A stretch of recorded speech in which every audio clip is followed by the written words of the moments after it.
আজকে তোমাদের যে বিষয়টি নিয়ে আলোচনা করব সেটা হচ্ছে পশ্চিমবঙ্গের নদ নদী, অর্থাৎ পশ্চিমবঙ্গে অনেকগুলো নদ নদী আছে, সেই পশ্চিমবঙ্গের নদ নদীগুলিকে আমরা পড়ব। পশ্চিমবঙ্গের নদ নদীগুলিকে মূলত দুটো ভাগে ভাগ করা যায়।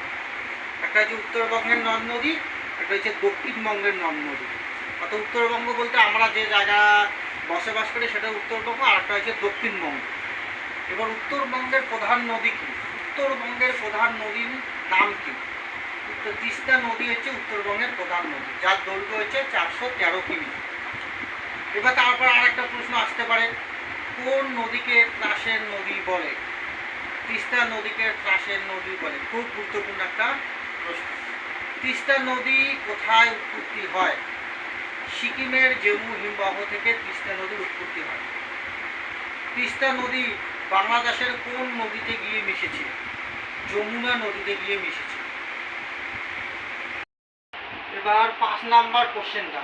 5 নাম্বার কোশ্চেনে কি আছে দেখো, উত্তরবঙ্গের দীর্ঘতম নদীর নাম কি? মহানদী উত্তরবঙ্গের দীর্ঘতম নদী, যার দৈর্ঘ্য হচ্ছে 290 কিমি। মহানদী কোথায় উৎপত্তি হয়? 6 নাম্বার কোশ্চেন। মহালভিরাম পার্বত্য অঞ্চলে। তাহলে মহানদী কোথায় উৎপত্তি হয়? মহালভিরাম পার্বত্য অঞ্চলে। মহানদীর দুটি উপনদীর নাম লেখো। অর্থাৎ মহানদীর আরও কয়েকটা উপনদী আছে, তার মধ্যে দুটো হচ্ছে বালাসন, ডৌকো আর মেচি। এই তিনটা হচ্ছে অনেকগুলো উপনদীর মধ্যে তিনটে উপনদী। কী কী? বালাসন, ডৌকো আর হচ্ছে মেচি। জলঢাকা নদী কোথায় উৎপত্তি হয়? সিকিম ভুটানের বিদাং হ্রদে। অর্থাৎ জলঢাকা নদীর উৎপত্তি কোথায়? সিকিম ভুটানের বিদাং হ্রদে। 9 নাম্বার যে কোশ্চেনটা সেটা দেখ, আলিপুরদুয়ার জেলা কোন নদীর তীরে গড়ে উঠেছে? আলিপুরদুয়ার জেলা কালজানি নদীর তীরে গড়ে উঠেছে।